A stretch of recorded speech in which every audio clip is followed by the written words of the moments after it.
Hello विद्यार्थी, आप सभी को बहुत बहुत धन्यवाद। मैंने पिछले क्लासेस में जो 10th क्लास के बच्चे थे द्विघात समीकरण के बारे में बताया था। द्विघात समीकरण में मैंने आपको बताया था कि द्विघात समीकरण को पूर्ण वर्ग विधि द्वारा कैसे हल किया जाता है। अब हम इस पर कुछ एक आध दो क्वेश्चन देख लेते हैं जो बोर्ड में आते हैं, ठीक है, तो आपको एक्सपीरियंस हो जाएगा। तो द्विघात समीकरण हमने बताया था विद्यार्थी, थोड़ा सा रिवाइज करवा रहे हैं।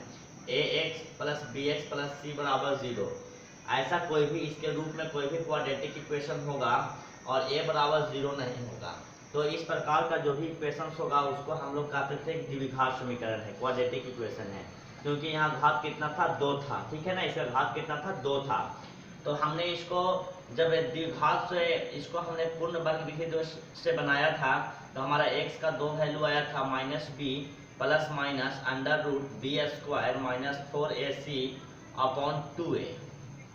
तो आप तो लिख लेंगे b कहाँ से आएगा, x का गुणांक b है ना, x स्क्वायर का गुणांक a है और यहाँ जो c है वो c है।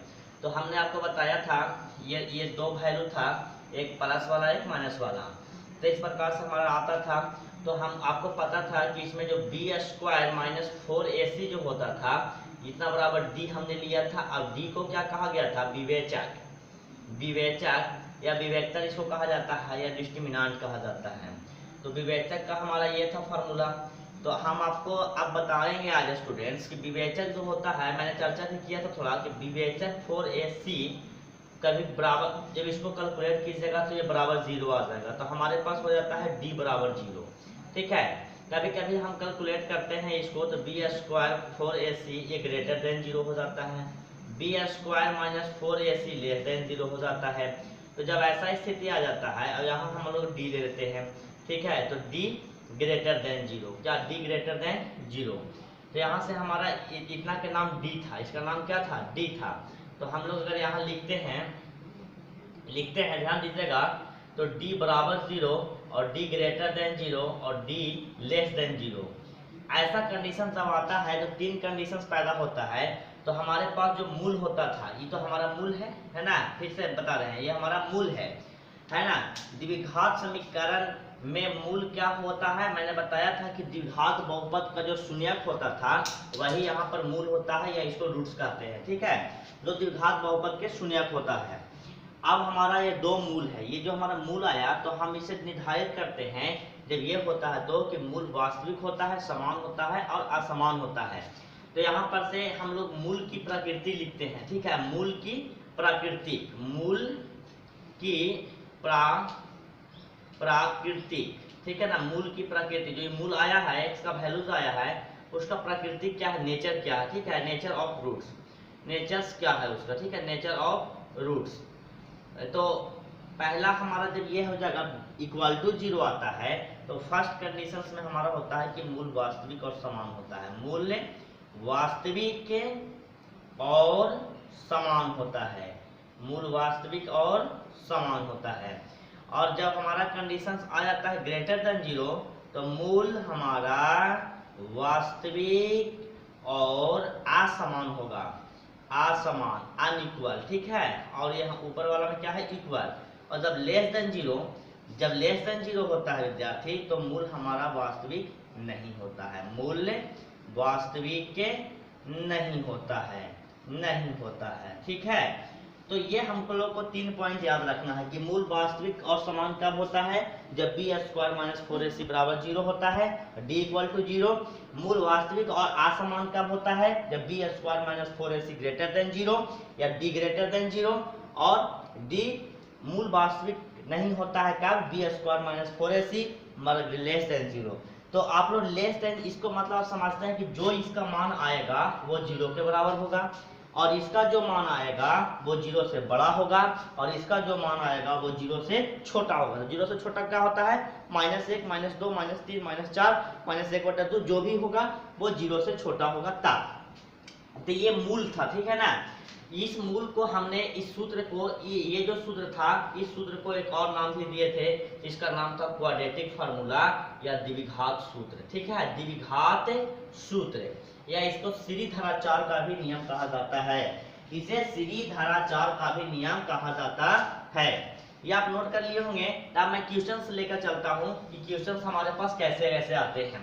अभी मैं वो सभी टाइप्स के क्वेश्चंस आपको बता दूंगा जो बोर्ड में हमारे पास आते हैं। ठीक है प्यारे विद्यार्थी, जैसे हमारे पास एक क्वेश्चन है, मान लिया जाए कि हमारे पास एक क्वेश्चन है हमारे पास 2x² माइनस 5x प्लस 3 बराबर 0। अब यही क्वेश्चन को हम उठा लेते हैं, तो अभी क्वेश्चन को कहता है कि हल कीजिए, है ना। इसको हल करना है। पहले नंबर तो आपको इसमें आप क्या क्या चीज निकाल सकते हैं, मैं एक ही क्वेश्चन से बताने की कोशिश करूंगा कि आपका कंफ्यूजन कम हो।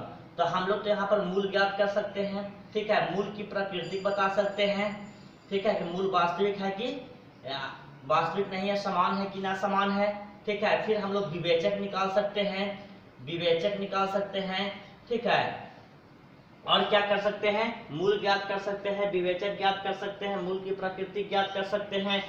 अच्छा, मूल ज्ञात करने के लिए हमारे पास दो मेथड था।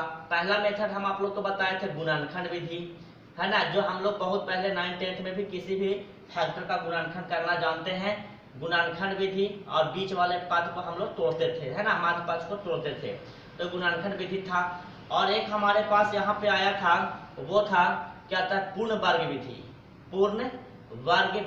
अब एग्जाम में आपसे पूछ सकता है कि पूर्ण वर्ग विधि से निकालिए, तो आपको इसको पूर्ण वर्ग विधि में बदलना होगा, ठीक है। पूर्ण वर्ग विधि से भी हल करते थे, या अगर पूर्ण वर्ग विधि नहीं लगाना है और गुणनखंड भी नहीं हो रहा है और हमको इसको नहीं लगाना है, तो हम इसी से जो फॉर्मूला आता था डायरेक्ट द्विघात सूत्र, उसको लगा देंगे। द्विघात सूत्र जो हमने बनाया था, ठीक है। तो द्विघात सूत्र हम लोगों ने, जैसे हम लोगों ने कल्पना किया था, एग्जांपल्स के तौर पर हम बता रहे हैं कि ax² plus bx plus c। आप अगर वीडियो लगातार देखते हैं तो मैं पूरा पूर्ण विश्वास बता देता हूं विद्यार्थी कि द्विघात समीकरण में आपको कहीं भी प्रॉब्लम नहीं होगा, किसी भी प्रकार के क्वेश्चंस में। आप इस चीज को देखिए और समझिए कि हम बता क्या रहे हैं। बोर्ड में कितने प्रकार से क्वेश्चंस पूछते हैं, क्या क्या टाइप्स लगता है वो द्विघात समीकरण का, वो तमाम चीज हम बता रहे हैं। आपको पहले ये समझना है कि ऐसा कोई रूप होगा तो वो द्विघात समीकरण होगा। तो ये द्विघात समीकरण था, तो x का मान निकालने के लिए हमने इसको क्या किया था, a से डिवाइड किया था, तो हमारा आया था x² b बटा a x, ठीक है, प्लस c बाई a बराबर 0। और यहाँ से ऐसे ही हम लोग इसको बनाए थे, तो x का मान हमने लाया था b plus minus √a² minus 4ac upon 2a। यही जो हमारा सूत्र है इसका नाम है द्विघात सूत्र, ठीक है। और ये हमारा x जो क्या है, x हमारा मूल है, x क्या है, मूल है। और मूल की अगर प्रकृति ज्ञात करना होगा तो b² माइनस 4ac। और यही हमारा विवेचक भी है। और ये जो मान आएगा ग्रेटर देन 0 होगा तो वास्तविक और असमान, इक्वल टू होगा तो वास्तविक और समान, और लेस देन होगा तो क्या होगा, मूल वास्तविक नहीं होगा, ठीक है। चलिए तो करते हैं, हम क्वेश्चन से करते हैं। अभी तो हम आपको बताएंगे कितने तरह से हम इसको बना सकते हैं। अब हम आपको बताते हैं इसको बना करके, ठीक है। पहले नंबर हमारे पास है, क्वेश्चन ऐसे भी पूछता है कि बिना हल किए हुए, इस प्रश्न को बिना हल किए हुए बताइए कि मूल वास्तविक है कि वास्तविक नहीं है, समान है क्या समान है, मूल की प्रकृति क्या है। तो बिना हल किए हुए हम अगर इसको इक्वेट करते हैं विद्यार्थी, बहुत मैं सिंपल वे में बता रहा हूँ आप लोगों को, आप समझने की कोशिश करेंगे। जितने भी कमजोर से कमजोर विद्यार्थी हैं, जिनको मैथ से डर लगता है, मैथ नहीं समझ में आता है, वो भी अगर लगातार वीडियो को देखते हैं तो मैं पूर्ण विश्वास के साथ कहता हूं कि आपको बिल्कुल समझ में आएगा। और आप कमेंट्स करके बताइएगा समझ में आया कि नहीं आया से। ये हमारा द्विघात समीकरण का रूप था ना, बिल्कुल यही था। चलिए, तो यहाँ हमारा x² है, यहाँ भी x² है, तो a का मान क्या आया, यहाँ से 2 आया ना, b का मान क्या आया -5, और c के मान क्या आया 3। किसी भी प्रकार का क्वेश्चन आपको निकालना हो तो हम पहले नंबर आपसे मूल की प्रकृति बता दे रहे हैं बिना हल किए हुए, ठीक है। तो हम लोग के पास विवेचक का फॉर्मूला क्या था विद्यार्थी, d बराबर b² माइनस 4ac था ना, मूल की प्रकृति निकालने के लिए। तो b² तो -5 के whole square minus 4 into 2 into 3, तो ये हमारा कितना हो जाएगा 25, 4 दूनी 8, 3 24। तो ये हमारा हल करें कितना आएगा 1। तो d बराबर 1 0 से बड़ा है कि छोटा, आपको पता है, तो ये 0 से बड़ा है। तो 0 से बड़ा होने के लिए हमने क्या लिखा था कि मूल वास्तविक होगा। मूल अभी हम नहीं ज्ञात किए हैं, मूल की प्रकृति ज्ञात कर रहे हैं, विवेचक ज्ञात किए हैं। तो विवेचक का तो आंसर हमारा 1 आ गया, d बराबर 1, तो d बराबर 1, तो हमारा विवेचक 1, लेकिन आप प्रकृति बता रहे हैं, विवेचक निकाल लिए प्रकृति, तो मूल 0 1 0 से बड़ा होगा, तो मूल क्या होगा, मूल हमारा वास्तविक और बड़ा में क्या होता है, असमान और असमान। कितना इजी वे में हम लिख दिए कि मूल हमारा वास्तविक और असमान होगा। अब क्वेश्चन में कहेगा कि मूल हमको प्राकृतिक, ये हमने क्या निकाला, पर मूलों की प्रकृति, ठीक है, प्राकृतिक नेचर, और ये हमारा क्या है, मूल, ये हमारा विवेचक है, ये हमारा विवेचक है, इसको विवेक्तर भी कहते हैं या डिस्क्रिमिनेंट भी कहते हैं। ध्यान दीजिएगा, ये विवेचक है, ये मूल की प्राकृतिक है, लेकिन अभी तक हमारे पास मूल नहीं आया है। अगर हमको अब मूल निकालने के लिए कहते विद्यार्थी, तो आप लोग इसको हम देखेंगे कौन विधि से निकलेगा, गुणनखंड विधि से निकल रहा है, ये देखिएगा तो आप लोग, तो हम इसको हल करेंगे तो गुणनखंड विधि से, गुणनखंड विधि में क्या है, गुणनखंड विधि क्या है फिर से बताते रहे हैं, 1 2, ऐसे हम गुणनखंड करने के लिए भी एक वीडियो बना करके यूट्यूब पर मेरा डाला हुआ है, आप देख सकते हैं। इसमें हम इसको पहला पद मानते हैं, इसको दूसरा पद, इसको तीसरा पद, तो बीच वाले पद को ऐसे तोड़ना रहता है कि ये गुणा करने पे इसके बराबर आ जाए, ठीक है। तो क्या तोड़ने से आ जा रहा है, देखते हैं। -5 को ऐसा तोड़ना है कि जोड़ने पर -5 और गुना करने पर 2x × 3 मतलब 6x² प्लस में आना चाहिए।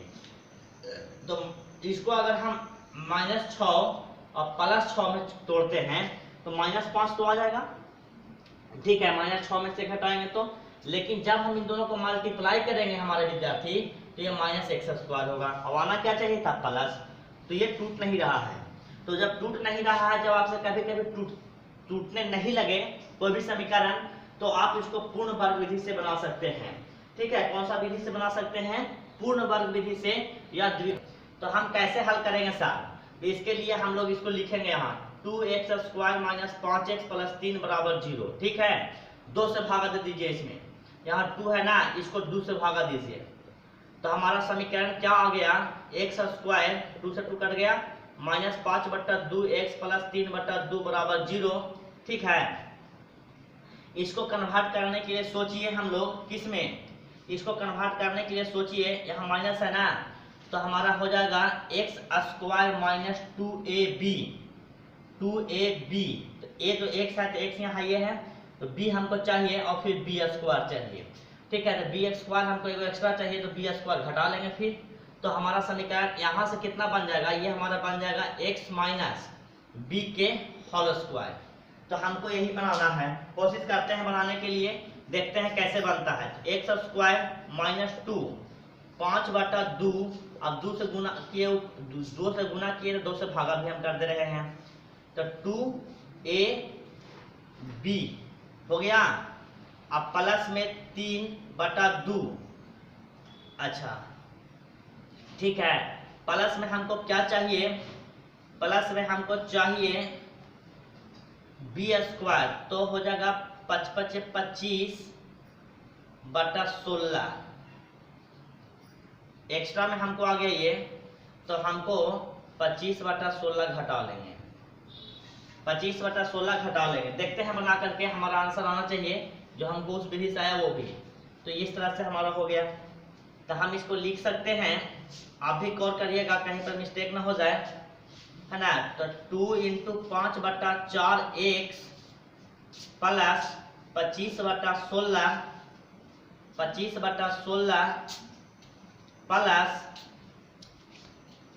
प्लस या माइनस में ये हमारा है 25/16 प्लस 3/2 = 0, तो इतना बराबर तो हमारा लग रहा है कि बन गया विद्यार्थी, क्या बन गया, square, x² - 2ab plus b², तो b का स्क्वायर 25, 5 का स्क्वायर 25 और 4 का स्क्वायर 16, तो ये हमारा आ गया x - 5/4 के होल स्क्वायर, और इतना तक का हमारा ये आ गया, ये हमारा बच गया है, तो हम इसको लिख दिए। इसको आप एलसीएम भी ले सकते हैं यहाँ पर, है ना, 16 एलसीएम आ जाएगा दोनों का, तो हमारा हो जाएगा, माइनस था ये, तो अगर हम यहाँ पर माइनस कॉमन कर लेंगे तो माइनस अगर कॉमन कर लेंगे तो यहाँ प्लस है तो भी माइनस हो जाएगा। तो 25 माइनस 8 दूनी 16 तो 24, ठीक है, हमारा आ जाएगा 24 बराबर 0। अब ये वाला जो पद है हमारा, ये इसको हम उधर ले जाएगा, बराबर के उधर ले जाए तो हमारा आ जाएगा x माइनस 5/4 के होल स्क्वायर प्लस 1/16, घटेगा ना 25 में से 24 से 1 हो जाएगा, 16 है, हम माइनस है तो बराबर उधर गया तो क्या हो गया, प्लस हो गया ना। अब हमारे पास आ गया 5/4, इधर स्क्वायर है, ये हमारा स्क्वायर है, उधर हम इसको ले जाएंगे तो ये अंडर रूट प्लस माइनस 1/16, तो ये वर्गमूल निकाल के आएगा 4 प्लस माइनस 4, ठीक है। अब हमको यहाँ से ये माइनस है, इसको भी बराबर उधर ले गए तो प्लस हो गया, तो एक बार इसके साथ प्लस वाला 4 आ गया, माइनस आ गया, प्लस माइनस 4 होगा। तो हम लोग यहाँ से हल अगर करते हैं तो x बराबर 5, सॉरी हाँ, यहाँ पर हमारा एलसीएम यहाँ पे आना चाहिए था स्टूडेंट्स 16 और 2 था ना, तो 16 और 2 का एलसीएम 16, ये तो ठीक है 24। देखिएगा आप लोग भी कहीं पर माइनर मिस्टेक ना हो जाए, जिसके कारण सवाल से हमारे गलती ना हो जाए, ठीक है। b का मान b/4 है, तो इतना बटा 4 हो गया। अब हमारा एलसीएम ले रहे हैं तो प्लस माइनस 4 हो गया,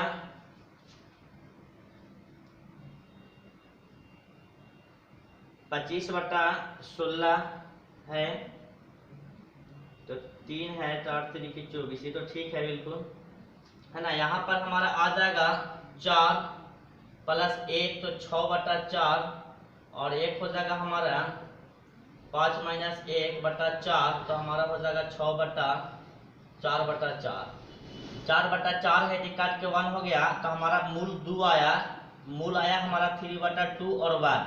इसको हम लोग किस विधि से निकाले हैं, पूर्ण वर्ग विधि से। तो आप समझ गए होंगे कि पूर्ण वर्ग विधि से सवाल कैसे हल होता है हमारे प्यारे विद्यार्थी। तो मैं आप लोग को 2-4 क्वेश्चन होमवर्क में दे रहा हूं, आप बनाएंगे और हमको कमेंट्स करके बताएंगे कि आंसर क्या आया। आप हमको केवल आंसर बताएंगे, ठीक है। पूर्ण वर्ग विधि से ही बनाना है आपको पूर्ण वर्ग विधि से ही करना है। आप क्वेश्चन लिखिएगा, होमवर्क है आपके लिए, ठीक है। x² माइनस 9x प्लस 18 बराबर 0। दूसरा है आपके पास 2x² प्लस x प्लस 4 बराबर 0। और तीसरा है आपके पास 9x² माइनस 15x प्लस 6 बराबर 0। ये तीनों क्वेश्चन को आपको पूर्ण वर्ग विधि से बनाना है और आप लोग को कमेंट करके हमको आंसर बताना है, तब हम समझेंगे कि आपने समझा है। और नहीं समझ में आएगा तो आप हमको कमेंट करके बताइएगा, मैं फिर इस पर क्लास करूंगा और जो क्वेश्चन नहीं समझ में आएगा आपको बताएंगे, ठीक है। Thank you so much.